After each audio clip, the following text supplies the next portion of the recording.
अलंकापुरी पुण्यभूमी पवित्र तेथे नांदतो ज्ञानराजा कविता महापुण्यराशे नमस्कार माझा श्री सद्गुरु ज्ञानेश्वर श्री पुंडलिका वरद श्री ज्ञानदेश्वर पटनाथ भगवान स्वामी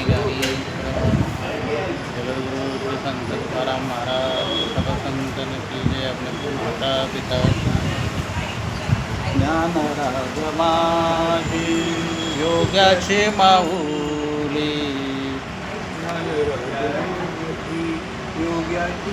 जेणे निगमवल्ले प्रगट केली गीतालंकार नाम ज्ञानेश्वरी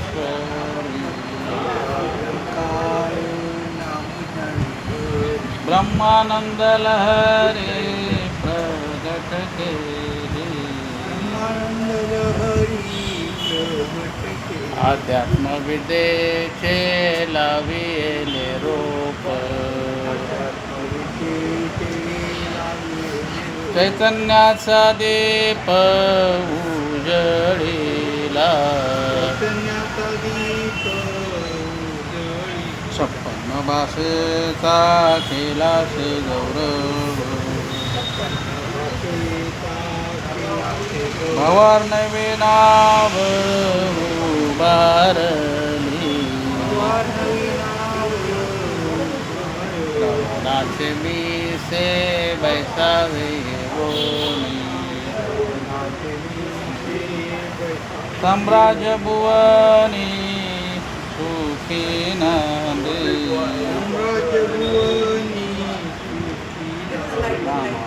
ग्रंथ श्रेष्ठ ज्ञानदेवी एक करे ओवी अनुभवावी अलंकार नाम ज्ञानेश्वरी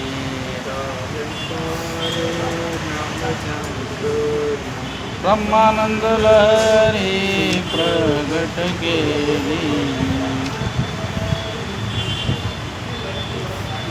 ज्ञानेश्वरी घरोघरी अर्थात ज्ञानेश्वरीची कार्यशाळा या कार्यक्रमात आपल्या सर्वांचं स्वागत आहे. आज आहे 11 मे आहे की नाही. आज म्हणजे दिनविशेष असा आहे की आज राष्ट्रीय तंत्रज्ञान दिन आहे. आणि आज आहे ना आजच्याच दिवशी 1998 साली वाजपेयींचं जेव्हा सरकार होतं ना तेव्हा त्यांनी अणुचाचणी केली होती पोखरणला आणि देश हा ऊर्जा संपन्न त्या दिवसापासून झाला. तर ही घटना आजच्या दिवसाची आहे. आणि आज आपल्याला तिसरा अध्यायामधला 13वा श्लोक आपण घेतला होता आणि त्याच्यामध्ये 119 ते 126 ओव्यांचं आपण चिंतन केलं होतं. तो श्लोक असा आहे, यज्ञशिष्टाशिन संतो मुच्यन्ते सर्व क्लिमिष्टै भुज्यते त्वगम पापा ये पचन आत्मकारणात. या श्लोकावरती ज्ञानोबरायांनी जवळजवळ म्हणजे 119 ते 133पर्यंत ओव्या लिहिलेल्या आहेत. अर्ध्या ओव्या आपल्या झालेल्या आहेत. तर आज आपण 127वी ओवीपासून सुरू करू आहे की नाही. मिळाली 127वी ओवी. ओके. तर ह्या श्लोकामध्ये भगवंत आपल्याला 3 गोष्टी सांगितल्या त्यांनी. काय सांगितलं त्यांनी की प्रसाद म्हणजे काय, पाप म्हणजे काय आणि पापापासून मुक्तता कशी होईल. प्रसाद म्हणजे यज्ञ करून जे काही राहिलेलं असेल त्याचं ग्रहण करणे म्हणजे प्रसाद आहे. आणि आपण प्रसाद ग्रहण केला की आपलं पापातून मुक्तता होते. आणि पाप म्हणजे काय की सर्व संपत्ती जो मनुष्य कमवतो त्याच्यातलं तो यज्ञामध्ये काहीच खर्च करत नाही आणि असं न केल्यास त्याला काय पाप लागणार आहे की नाही. तर अशा प्रकारे भगवंत याच्यामध्ये सांगतायत. आणि ज्ञानोबरायांनी 2 भाग केलेले आहेत. त्यांनी काय सांगितलं आहे की स्वधर्म जो आचरण करेल तो पापापासून मुक्त होईल आणि जो स्वधर्माचं आचरण करणार नाही तो पापामध्ये भरकटला जाईल. आणि पाप आणि पुण्य हे दोन बाजू अशा आहेत की पाप झालं की आपल्या वाट्याला दुःख येतं आणि पुण्य झालं का आपल्याला सुख येतं. बघा आपण म्हणतो ना काय कधी एखादी गोष्ट आपल्या विरुद्ध झाली तर आपण असं म्हणतो ना काय माझं पाप आलं काय माहिती पाप आडं आलं असं. आणि काय वेळेला भरभराटी आली का तो म्हणतो काय माझं पुण्य वळाला आलं असं म्हणतो आहे की नाही. आता 127वी ओवी बघा. हे देहची आपण पे मानिती, हे देहची आपण पे मानिती, आणि विषयाते भोग्य म्हणते, आणि विषयांते भोग्य म्हणती, या परते न स्मरती अनिक काही. या परतेन स्मरती अनेक काही. जे स्वधर्माला मानत नाहीत ना ते काय करतात की ते देहालाच आपण म्हणतात. वास्तविक देह आपला आहे का नाही. आपला असतं तर तो आपल्या म्हणण्याप्रमाणे आपण त्याला ठेवलं असतं.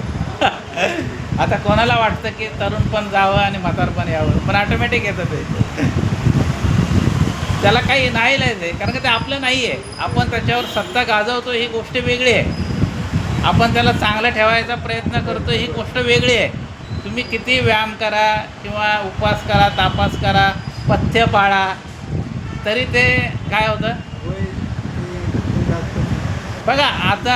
आता आपल्याकडे पूर्वी आपण कसं होतो हे आपल्याला नाही माहिती. जे आपल्याकडे ते चित्रण नाही आहे. परंतु आता बघा ज्या हिरोईनचे वय 75 वर्ष झाले. उदाहरणार्थ आपण अशोक सराफला बोलतो. आता तो पूर्वी कसा दिसायचा बघा आणि आता कसा दिसतो. आपणही तसंच होतो. आपण पूर्वी छान दिसत होतो आता असे दिसतो. तर याचा परिणाम असा आहे की देह आपला नाही आहे परंतु जे स्वधर्म करत नाहीत ते देहाला आपला मानतात आणि मग काय करतात आणि विषयाला प्राधान्य देतात. वेगवेगळे विषयाचा भोग भोगतात. म्हणजे त्यांचं असं नाही की आता हे झालं तर ते थांबत नाहीत. एक झालं का दुसरं झालं का तिसरं झालं का चौथं असं ते चालूच आहे. विषयांचं रडगाडगं चालूच आहे. आणि मग काय होतं त्यांना खाओ पिओ आणि मजा करो एवढंच माहिती असतं. ते एका पिक्चरमध्ये गाणं होतं बघा, बम्बई से आया मेरा दोस्त रात को खाओ पिओ दिन को आराम करो.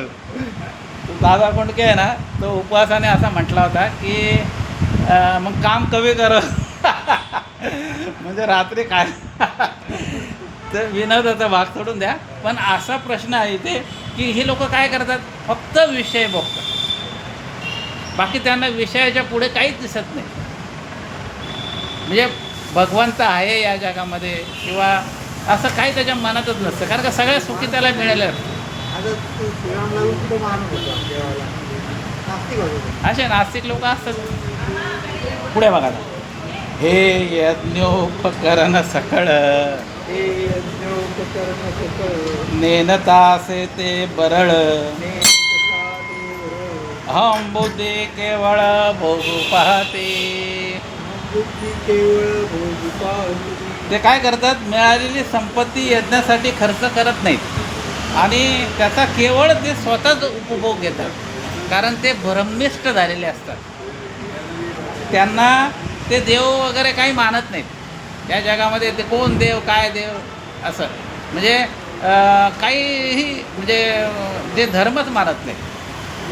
आणि का नाही मानत आहे कारण त्यांच्याकडे सगळ्या सुखसोयी असलेल्या असतात तर त्यांना कशाची गरजच नाही लागत. त्यांच्याकडे संकट नसते. कारण बघा जीवना वेगळी मासोळी तैसा तुका तळमळी. देवा म्हणजे देवाशिवाय तळमळणारा एखादाच महात्मा असतो.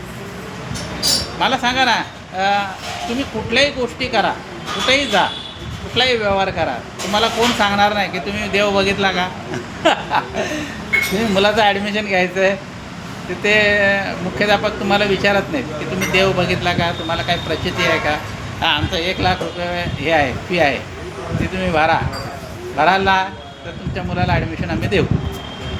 मग त्याचे देवाचा देव आता पैसाचा काय झाला आता परमेश्वर झाला. पुढे बघा. इंद्रिय रुची तारीखे इंद्रियवती सारिखे करविते पाकनिके रविती पातनिके ते पापी पातके सेवती जाण. ते पापिये पातके सेविती दान. इंद्रियांना आवडतील असं काय करतात ते रुचकर पदार्थ बनवतात आणि ते पदार्थ करून खातात. तर ज्ञानोबा राय काय म्हणतात, ते पदार्थ नाही खात तर ते पापच खातात पातके. आता तर टी व्हीवर चॅनलसुद्धा आहे जेवणाचे, जेवण कसं बनवायचं, कुठला पदार्थ कसा बनवायचा, किंवा फास्ट फूड झालेलं आहे. आणि जागोजागी जेवणाचे 2-3 बिल्डिंग सोडल्या गेल्या की तुम्हाला काहीतरी टपरी भेटेल, काहीतरी जेवणाचं वडापाववाला वगैरे. या सगळ्या गोष्टी आज आता आपल्याला मिळत आहेत. आणि लोक आता काय झाले, चोखंदळ झालेले. त्यांना टेस्टी पाहिजे, त्यांना पवित्र नाही पाहिजे. त्यांना काय पाहिजे बघा, ते किती दिवसभर ते वडे तळलेले असतात. ते काळं तेल तुम्ही बघितलं ना, ते तेल काळं राहतं. ते काळ्या तेलात सुद्धा त्यांना वडे काय होतात, टेस्टी लागतात. आणि नंतर मग पोट बिघडतं वगैरे या गोष्टी. तसं काय ते विचार करत नाही. आता याच्या पुढे ज्ञानोबा राय काय म्हणतात, हे असं नाही करायला पाहिजे. त्याची पुढची ओळ बघा कसं काय. ते काय म्हणतात, जे संपत्ती जात अगवे हे संपत्ती दात आगवे हे हवन द्रव्य मानावे. हे हवन द्रव्य मानावे. मग स्वधर्म यज्ञ अर्पावे आदिपुरुषी. धर्म यज्ञ अर्पावे आदिपुरुषी. ज्ञानोबा राय म्हणतात, अहो असं नाही करायला पाहिजे. तुम्हाला जेवढी काय संपत्ती मिळालेली आहे ती तुम्ही यज्ञासाठी खर्च केली पाहिजे.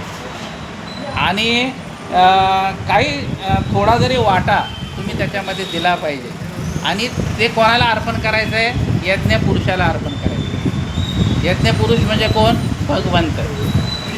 भगवंताच्या चरणी ते तुम्ही निष्काम भावनेने अर्पण करायचं. आणि ह्या संपत्तीचा आपण समाजासाठी काय आपल्याला उपयोग होईल याचाही आपण विचार करायला. पुढे बघा, हे सांडून या मूर्ख हे सांडून या मूर्ख. आपण पेया लागी देख आपण पेया लागी देख. निपजवते पाक नाना विधी. भगवती पाक नानावी. हे काय करतात ते मूर्ख लोक, की हे सोडून देतात आणि वेगवेगळ्या प्रकारचा पदार्थ बनवतात आणि त्याचा उपभोग काय करतात, आपल्यालाच घेतात. तर हे असं केलं नाही पाहिजे असं ज्ञानोबा राय आपल्याला म्हणतात. मिळाली का तुम्हाला उभी? 131 क्रमांकाची बघितली, मिळाली का 131 क्रमांक. आता 132 क्रमांकावर बघा, जिही यज्ञो सिद्धी जाये परेशा तोषु होय. परेशा तोषी होय. ते सामान्य अन्न नव्हे मनोनिया. हे सामान्य अन्न होय म्हणूनिया. तर ज्ञानोबा राय काय म्हणतात, की अन्न हे सामान्य नाही आहे. अन्नाद्वारे काय होतं, योग सिद्धीला जातो आणि परमेश्वर काय होतो, संतुष्ट होतो. मी तुम्हाला कालच बोललो होतो परवा, की अन्नग्रहण ही प्रक्रियासुद्धा कर्माची आहे. योग्य अन्न ग्रहण करायचं. अन्नही वेगवेगळ्या प्रकारचं आहे. एक तामस आहे, सात्विक आहे आणि एक राजस आहे. तर आपण सात्विक आहार घ्यायला पाहिजे. जसा आहार तसाच विचार आहे. तुम्ही तामस आहार घेतला तर तुम्ही तामस विचार होणार. बघा, सिंह हा रागीट असतो वाघ हा रागीट असतो. त्याला हिंस्र पशु म्हणतो आपण. हे का? कारण तो दुसऱ्याचाच जीव घेतो. त्याला भाजीपाला नाही आवडत आणि मग जसा तो आहार घेतो तसाच त्याचा स्वभाव आहे. आता तुम्हाला गाय कधी रागावलेली आहे ऐकली का? शांत का? ती चारा खाते, गवत खाते. तसंच आहे माणसाचं सुद्धा. माणसाचे प्रकार 3 सांगितलेले आहेत, सात्विक, राजस आणि तामस. हे सगळं आहारावर अवलंबून आहे. आपला जसा आहार आहे तसा आपण वागणार आहे. बघा म्हणजे आपण जर का मांसाहार केला ना तर तुम्हाला लगेच राग येतो. मांसाहार जर का आपण केला तर आपल्याला रागावर काय आपण कंट्रोल नाही करू शकत. म्हणून आपण काय करायचं आहे, सात्विक आहार घ्यायचा. पुढे बघा, हे न म्हणावे साधारण अन्न ब्रह्मरूप जान, जे जीवन हेतू कारण विश्वया. ज्ञानावर आहे का म्हणतात, अन्नाला साधारण म्हणू नये, अन्नाची जपवणूक करायला पाहिजे आपण. कारण काय आहे, अन्न हे ब्रह्मरूप आहे की नाही. अन्न हे परब्रह्म म्हणतात. मग आपण काय करायला पाहिजे अन्नाचा. बघा, जेवढे पदार्थ तुम्ही ताटात घ्याल ते सगळे संपवले पाहिजे. काही माणसं काय करतात, अर्धच जेवतात आणि अर्ध फेकून देतात. तर हे पाप आहे. आपल्याला अगोदरच आपण 2 चपात्या खातो ना तर 2च चपात्या घ्यायच्या, 3 चपात्या नाही घ्यायच्या. वाटीभर भात खातो ना तेवढाच घ्यायचा. परंतु काय करतो आपण, वाढत जास्त काही वेळेला आग्रह पण केला जातो लग्न कार्यामध्ये वगैरे. जिलेबी 4-5 आता त्याला नाही म्हणतो तरी घ्या, मग तो खात नाही. मग अन्नाचा नाश करतो आणि अन्नाचा नाश करणं हे महापाप आहे. म्हणून आपल्याला जे बघा, शेगावच्या मंदिरामध्ये तिथे असं लिहिलेलं आहे, आपल्याला जेवढं पाहिजे तेवढं घ्यायचं. पाहिजे ते 10 वेळा वाढायला तयार आहेत पण तुम्ही ते खाल्लं पाहिजे, तुम्ही ते नाश नाही केला पाहिजे. आणि काय वेळेला बघा, आणि एक नियम असा सांगतो की ताटात हात नाही धुवायला पाहिजे. कारण ते उष्ट असतं ना मग त्याच्यात ताटात म्हणजे बाहेर आला. हां, तर अशा प्रकारे हे आपण 133 वयापर्यंत आपण बघितलं आहे की नाही. तर हा जो श्लोक आहे त्या श्लोकावर भाष्य ज्ञानोबारायांनी आपल्याला म्हणजे सांगितलेलं आहे. त्याचा आपण आता विचार केलेला आहे. तर याच्यामध्ये थोडं तुकोवर आहे काय म्हणतात ते आपण बघू. 17.5 मिनटं आपले झालेले आहेत आणि तो फक्त एक थोडासा विचार आहे तो करू आणि आपण आपली सेवा समाप्त करू. तर महाराज एका ठिकाणी काय म्हणतात, नका घालू दूध जयामध्ये सार. तुम्हाला दूध नाही देता येणार कोणाला कारण दूध हे सार आहे. बघा, माणसाचा स्वभाव असतो की सार वस्तू तो कोणाला देत नाही. तो काय करतो, अनावश्यक वस्तू आहे ना जा घेऊन पण आवश्यक वस्तू नाही कोणाला देत. हा माणसाचा स्वभाव आहे. आणि पुढे तो कोबारा काय म्हणतात, ताकाचे उपकार तरी करा. तुम्हाला नाही दूध देता आलं पण कमीत कमी आपण काय करायला पाहिजे, ताक तरी द्यायला पाहिजे. आता पुढे बघा काय, नेहा तरी ते देऊ नका अन्न, फुकाचे जीवन तरी पाजा. तुम्ही खरं पाहिजे गरजूला अन्न द्यायला पाहिजे, अन्नदान.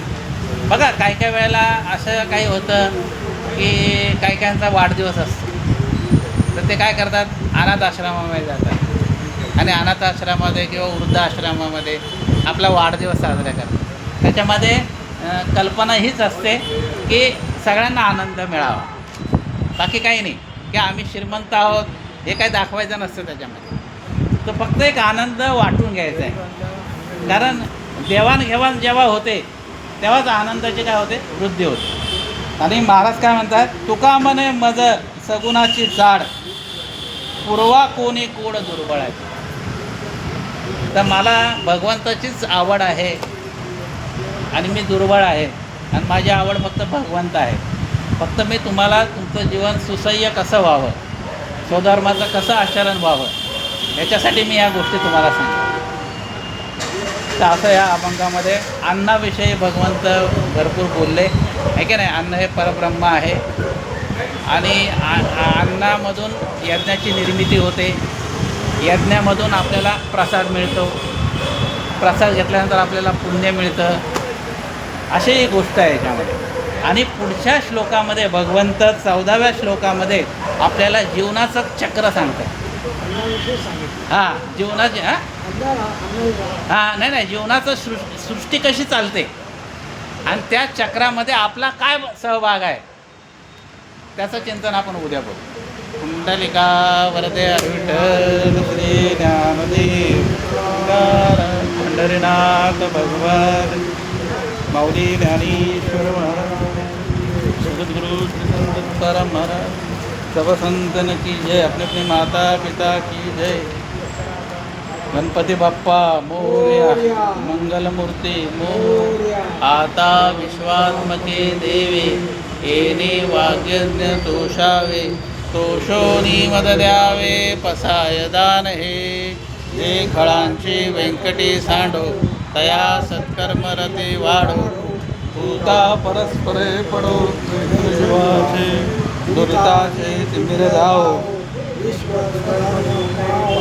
जो जे वांछेल तो ते लाहो प्राणिदात वशिर सकळ मंगळी ईश्वरनिष्ठांची मांदियाळी अनवरत भूमंडळी भेटुदा चला कल्पतरुचे हरब चेतना चिंतामणीचे गाव बोलते जे अर्णव पियुषांचे चंद्रमे जे अलांछन मार्तंड जे तापहीन ते सर्वाई सदा सज्जन सुविरे होतो किंबहुना सर्वसुखी पूर्ण होनी ते लोकी भजते दो आदिपुरखे अखंडित आणि ग्रंथो विजये विशेष लोकीये दृष्टादुष्ट विजय होवावे एक म्हणे श्री विश्वेश्वराहो हा होईल दान पसाहो येणे वरे ज्ञान देवो सुखिया धन येणे वरे ज्ञान देवो येणे वरे ज्ञान देवो सुखिया. हरि ओम शांती शांती शांती.